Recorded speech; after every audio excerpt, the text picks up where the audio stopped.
ધોરણ 9 વિજ્ઞાન અને ટેકનોલોજી પ્રકરણ 15 અન્ન સ્ત્રોતમાં સુધારણા. વિદ્યાર્થી મિત્રો, આ પ્રકરણના આપણે અગાઉ 8 લેસન જોયા. આ 9મું લેસન છે.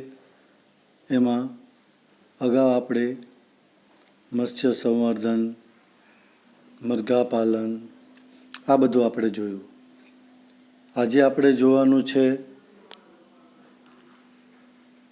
મધમાખી ઉછેર, બી કીપિંગ. મધમાખી ઉછેર પદ્ધતિને એપીકલ્ચર કહેવાય.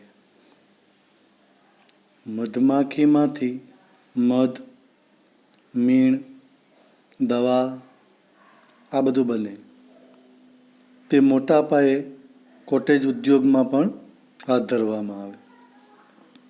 આ ઉદ્યોગ એવો છે મિત્રો જેમાં રોકાણ ખૂબ ઓછું હોય છે. વ્યવસાયિક સ્તરે મધ ઉત્પાદન કરવા માટે દેશી જાતો પણ છે.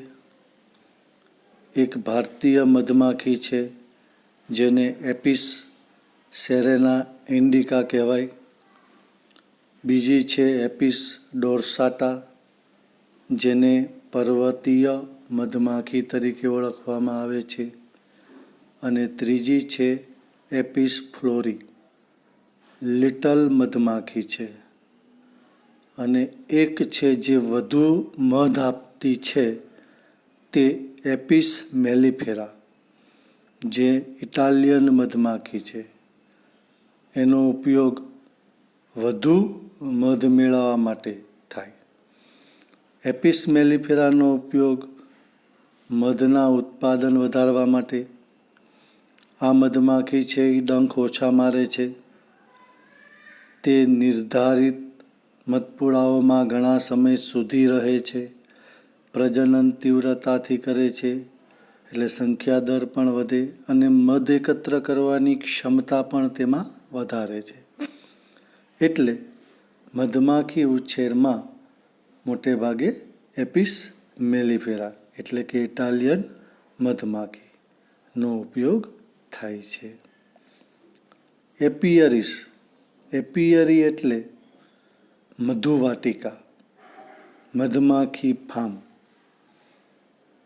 મધમાખી જે સ્થળે ઉછેરવામાં આવે તે સ્થળને મધુવાટિકા, મધમાખી ફાર્મ અથવા એપિયરી કહેવામાં આવે. આ ત્રણેય શબ્દ એક જ છે મિત્રો. મધમાખી ફાર્મ, મધુવાટિકા અને એપિયરીસ. બીજું, મધ એકત્ર કરવા માટે તેને ફૂલો પર આધાર રાખવો પડે. મધમાખી છે એ ફૂલોમાંથી મધુર રસ, પરાગરજ આ બધું એકત્રિત કરે છે અને પુષ્પોની જાતનું જે છે, પુષ્પની અલગ અલગ પુષ્પની જાત હોય એના ઉપર આ મધનો સ્વાદનો આધાર હોય છે. બધું જે મધ છે અલગ અલગ એના રંગ અને સ્વાદમાં થોડો ફરક હોય છે. એ પુષ્પની જાત ઉપર આધાર રાખે છે. મધના બંધારણમાં જોઈએ મિત્રો તો મધમાં શું હોય છે? લિવ્યુલોઝ, ડેક્ટ્રોઝ, માલ્ટોઝ આ બધી ખાંડ, ઉદાહરણ તરીકે ખાંડ એમ ગળ્યા પદાર્થો છે. ઉત્સેચકો, પાણી, વિટામિન. વિટામિનની વાત કરીએ તો એ, બી, B2, B3, B6, C, E, K આ બધા હોય. અને આ ઉપરાંત ખનિજ ક્ષારો, calcium, sodium, iron, phosphorus, sulphur પણ હોય છે. અને લોહ તત્વ અને કેલ્શિયમ આ બે વધુ માત્રામાં તે હોય છે. કેલ્શિયમ અને લોહ તત્વ એમાં વધુ જોવા. આ એનું બંધારણ છે મિત્રો. હવે મધમાખીમાં આપણે જોઈએ ને તો મીણ કઈ રીતે ઉત્પન્ન થાય? મધપૂડો જે બને એ મીણનો બને. એ મીણના જે ખાના હોય એમાં મધનો સંગ્રહ થાય. તો આ મીણ કઈ રીતે બને? જ્યાં મધમાખી છે ને એમાં વંધ્ય માદા હોય, જેને કામદાર તરીકે ઓળખવામાં આવે. આ વંધ્ય માદાઓ છે ને તેની ઉદર ગ્રંથિમાંથી મીણનો સ્ત્રાવ થાય અને એમાંથી મધપૂડો બને. અને ત્યારબાદ આપણને ખબર છે મધમાખીઓ પુષ્પોમાંથી મધુર રસ, પરાગરસ બધું શોષી અને આ મધપૂડામાં એકત્રિત કરે. એટલે આ જે મધમાખી ઉછેર છે તેની મુખ્ય પેદાશ મધ છે અને આડ પેદાશ મીણ છે. મીણનો ઉપયોગ ઔષધીય ઉત્પાદનો કરવા માટે પણ થાય છે. અને મધમાખી તેના ખોરાક માટે કોની પર આધાર રાખે? તો કે પુષ્પો પર આધાર રાખે છે મધમાખી. મધના ઉપયોગની વાત કરીએ મિત્રો તો રક્ત શુદ્ધિકરણ, આપણું જે બ્લડ છે, રુધિર, તે શુદ્ધ કરવામાં મદદરૂપ છે. કફ, શરદીમાં પણ તે દવા તરીકે ઉપયોગી છે. મોં છે, જીભ, જઠર, આંતરડા એટલે કે પાચન તંત્ર. પાચન તંત્રના અંદરના ભાગમાં દિવાલ ઉપર કોઈ ચાંદા પડેલા હોય તો તે રોજવવા માટે પણ મધનો ઉપયોગ થાય. અને એમાં આયર્ન અને કેલ્શિયમ વધુ માત્રામાં હોવાથી વૃદ્ધિ માટે પણ મધનો ઉપયોગ થાય છે. બ્રેડ, બિસ્કિટ, કેક, પીણા આ બધું બનાવવામાં પણ મધનો ઉપયોગ થાય.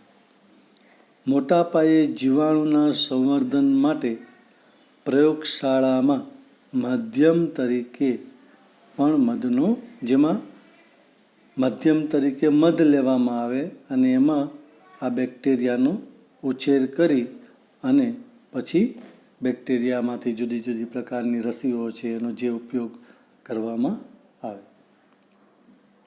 વ્યવસાયિક મધ ઉત્પાદનમાં આપણે આગળ વાત કરી મિત્રો કે મધમાખી ઉછેર કેન્દ્રમાં આપણે મધ મેળવવું છે. એટલે મધ કોણ વધુ આપે છે?